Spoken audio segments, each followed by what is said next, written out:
Hello ನಮಸ್ತೆ. ನಾನು ನಿಮ್ಮ ಮನೆ ಮಗಳು ಸುಧಾ ವೆಂಕಿ ಮಾತಾಡ್ತಾ ಇರೋದು. ನಾನು ಇವತ್ತು ಮಧ್ಯಾಹ್ನ ಊಟಕ್ಕೆ ಮಿಕ್ಸ್ ತರಕಾರಿ ಮಸಾಲ ಸಾಂಬಾರು ಮಾಡ್ತಾಯಿದ್ದೀನಿ. ತರಕಾರಿ ಎಲ್ಲ ಸುಮ್ಮನೆ ವೇಸ್ಟ್ ಆಗ್ತಾಯಿತ್ತು. ಸೊ ಹಂಗಾಗಿ ಇವೆಲ್ಲನೂ ಹಾಕಿ ಒಟ್ಟಿಗೆ ಮಸಾಲ ಸಾಂಬಾರು ಮಾಡೋಣ ಅಂತ ರೆಡಿ ಮಾಡ್ಕೊಂಡಿದ್ದೀನಿ. ಇದಕ್ಕೆ ಬೇಕಾಗಿರೋದು ಅರ್ಧ ಕಾಯಿ ತೊಗೊಂಡಿದ್ದೀನಿ, ಒಂದು ದೊಡ್ಡ ಟೊಮೊಟೊ, ದೊಡ್ಡದು ಈರುಳ್ಳಿ, ಸ್ವಲ್ಪ ಬೆಳ್ಳುಳ್ಳಿ ತೊಗೊಂಡಿದ್ದೀನಿ, ಮತ್ತು ಒಗ್ಗರಣೆಗೆ ಟೊಮೊಟೊ ಒಂದು ಚಿಕ್ಕದು ಮತ್ತು ಅರ್ಧ ಈರುಳ್ಳಿನ ಕಟ್ ಮಾಡಿ ಇಟ್ಕೊಂಡಿದ್ದೀನಿ. ಫಸ್ಟು ಈ ಮಸಾಲೆ ಎಲ್ಲನೂ ಎಣ್ಣೆಯಲ್ಲಿ ಸ್ವಲ್ಪ ಫ್ರೈ ಮಾಡ್ಕೋಬೇಕು. ಈ ಥರ ಫ್ರೈ ಮಾಡ್ಕೊಳ್ಳೋದ್ರಿಂದ ಇದರಲ್ಲಿ ಇರೋವಂಥ ಹಸಿ ವಾಸನೆ ಎಲ್ಲ ಹೋಗಿ ಸಾಂಬಾರು ಟೇಸ್ಟ್ ಚೆನ್ನಾಗಿರುತ್ತೆ. ಫಸ್ಟ್ ಗ್ಯಾಸ್ ಆನ್ ಮಾಡಿ ನೆಕ್ಸ್ಟು ಒಂದೊಂದೇ ಐಟಮ್ಸ್ನ ಇದಕ್ಕೆ ಬಾಣಲೆ ಇಟ್ಬಿಟ್ಟು ಅದಕ್ಕೆ ಸ್ವಲ್ಪ ಒಂದು ಸ್ಪೂನಷ್ಟು ಎಣ್ಣೆ ಹಾಕಿ ಅದಕ್ಕೆ ಒಂದೊಂದೇ ಐಟಮ್ಸ್ನ ಹಾಕಿ ಒಂದು 5 ನಿಮಿಷ ಎಲ್ಲನೂ ಫ್ರೈ ಮಾಡ್ಕೋಬೇಕು. ರುಬ್ಬಕ್ಕೆ ಏನೇನು ಇಟ್ಕೊಂಡಿದ್ವಿ ಅವೆಲ್ಲನೂ.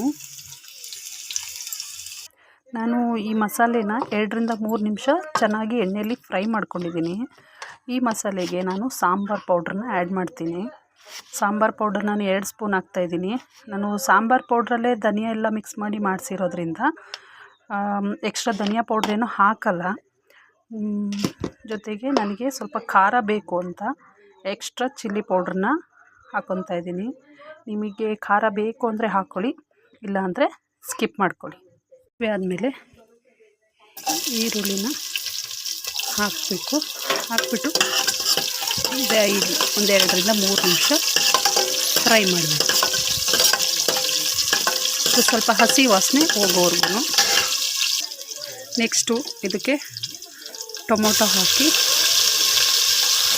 ಟೊಮೊಟೊನ ಒಂದು 2ರಿಂದ 3 ನಿಮಿಷ ಫ್ರೈ ಮಾಡ್ಕೋಬೇಕು. ಟೊಮೊಟೊ ಫ್ರೈ ಆಗಾಯಿತು. ಇದಕ್ಕೆ ನಾನು ಸ್ವಲ್ಪ ಅರಿಶಿನ ಪುಡಿ ಹಾಕೋತೀನಿ.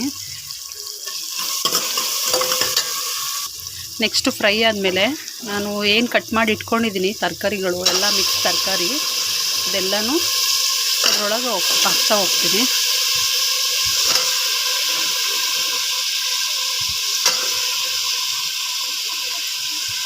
ತರಕಾರಿ ಎಲ್ಲ ಮಿಕ್ಸ್ ಮಾಡಾದಮೇಲೆ ನಾವು ಆಗಲೇ ಏನು ಮಸಾಲೆನ ಹುರಿದಿಟ್ಟಿದ್ವಲ್ಲ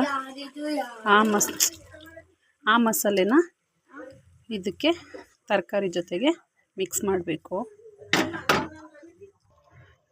ನೆಕ್ಸ್ಟು ರುಬ್ಬಿರೋ ಮಸಾಲ ಹಾಕ್ಕೊಂಡು ಚೆನ್ನಾಗಿ ಮಿಕ್ಸ್ ಮಾಡ್ಕೋಬೇಕು. ಮಿಕ್ಸ್ ಮಾಡಿಕೊಂಡು ನಮಗೆ ಎಷ್ಟು ನೀರು ಬೇಕು ಕ್ವಾಂಟಿಟಿ ನೋಡಿಕೊಂಡು, ತುಂಬ ತೆಳು ಬೇಕು ಅಂದರೆ ನೀರನ್ನ ಸ್ವಲ್ಪ ಜಾಸ್ತಿ ಹಾಕ್ಕೋಬೋದು. ಇಲ್ಲ ನಮಗೆ ಸ್ವಲ್ಪ ಗಟ್ಟಿ ಇರಬೇಕು ಸಾಂಬಾರು ಅಂದರೆ ನಿಮಗೆ ಎಷ್ಟು ಬೇಕೋ ಅಷ್ಟು ಕ್ವಾಂಟಿಟಿಲಿ ನೀರನ್ನ ಹಾಕ್ಕೋಬೇಕು.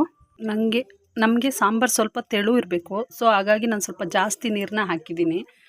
ಲಾಸ್ಟ್ ಫೈನಲ್ಲು ರುಚಿಗೆ ತಕ್ಕಷ್ಟು ಉಪ್ಪನ್ನ ಹಾಕಬೇಕು. ನೆಕ್ಸ್ಟು ಫೈನಲ್ ಸಾಲ್ಟ್ ಎಲ್ಲ ಹಾಕಾದಮೇಲೆ ಲಿಂಟ್ನ ಕ್ಲೋಸ್ ಮಾಡಿ 2ರಿಂದ 3 ವಿಷಲ್ ಹಾಕ್ಸಿದ್ರೆ ಮಸಾಲ ಸಾಂಬಾರು ಮಿಕ್ಸ್ ತರಕಾರಿ ಮಸಾಲ ಸಾಂಬಾರು ರೆಡಿ ಆಗುತ್ತೆ.